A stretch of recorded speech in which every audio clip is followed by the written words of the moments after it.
आज दिनांक 29 जानेवारी. आजच्या प्रवचनाचा विषय नामात दृढ भाव कसा येईल. नामात प्रेम नामानेच येणार. हे प्रेम यायला विषयावरचे प्रेम कमी करायला पाहिजे. दृढ निष्ठा पाहिजे. नामच तारील, नामच सर्व काही करील असा दृढ भाव पाहिजे.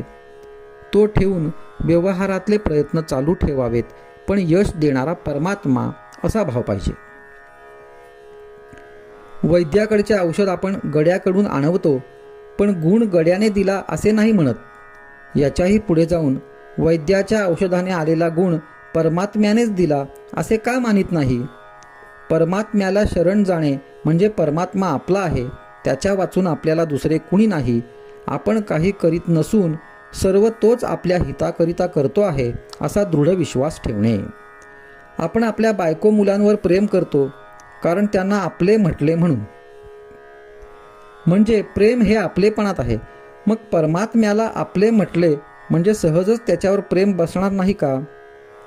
दुसरे असे की भगवंत हा आपला जिवलग सखा आहे, तो सर्व काही आपल्या हिताकरताच करतो आहे असा विश्वास धरल्यावर काळजीला तरी जागा कुठे उरली.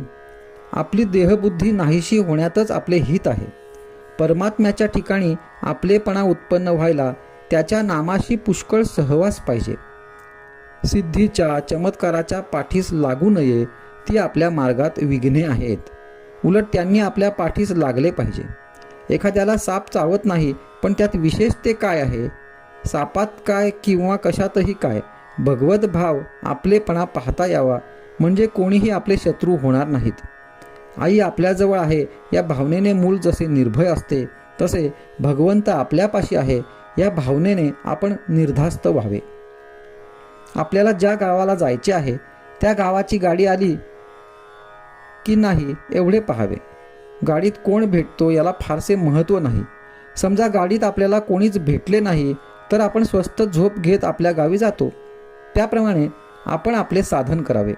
सृष्टीची तत्वे किती आहेत वगैरेच्या भानगडीत पडू नये. त्याचा निकाल कधीच लागायचा नाही.